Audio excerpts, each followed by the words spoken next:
Today we're talking about how authors use setting to create mood. Setting is one of the most important elements that authors use to create meaning for us as readers. Setting is the physical location and time in which a story takes place.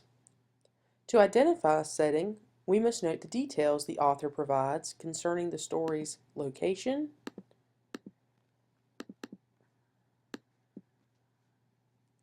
the time in which the action takes place, and the social environment of the characters, including the manners, customs, and moral values that govern their society.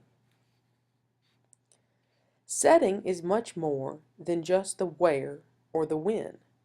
Setting can also have a huge impact on a story. Think about if you've recently watched a scary movie. Now, I'm not a big fan of scary movies. There's always that one scene, where the main character is all alone at night when no one else is around, and they make a crazy decision to go wander around in a dark, run-down, abandoned house. They start playing the scary music, and you just know that the killer is lurking there behind the door. Think about it. What feelings or reactions does that dark, empty house create?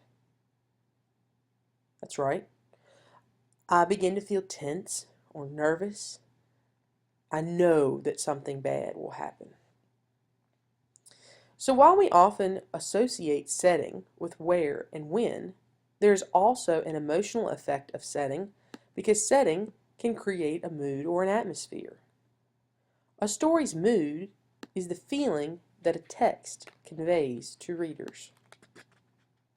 Now consider a different example. Do you think I would have felt differently if the character was just strolling down a bright, sunny beach during the day with people all around? How might my reaction have been different? That's right, I'd probably feel more relaxed and less worried that something bad was going to happen. So in this case, the setting makes us feel something completely different. Once I have identified the story's setting, I can identify the mood by asking myself two questions. First of all, what things, thoughts, or feelings do I typically associate these details with? And given this, what mood is the author trying to create? Let's think back to our old, rundown, abandoned house. That setting made me feel tense and anxious. I think the author is trying to build a mood of suspense and fear. Now let's think back to our warm, sunny beach. That setting made me feel calm and relaxed. So that the mood that the author is trying to build here is one of happiness and tranquility. To use setting and mood to make predictions, I should ask myself two questions. Number one, what is the setting and the mood it conjures, leading me to think what might happen? And second of all, what do I need to be aware of as I continue reading? Let's think back to our old, rundown, abandoned house. The setting made me feel tense and anxious. We know the author is trying to build a mood of suspense and fear. This makes us think something bad is going to happen to the main character, like maybe he or she is going to get hurt or killed. And as I continue reading, I should look for other clues that the disaster is imminent. Now let's think back to our warm, sunny beach. The setting made me feel calm and relaxed. We know the author is trying to build a mood of happiness and tranquility.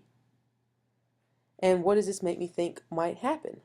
Maybe something nice or lucky is going to happen. Maybe the main character will fall in love.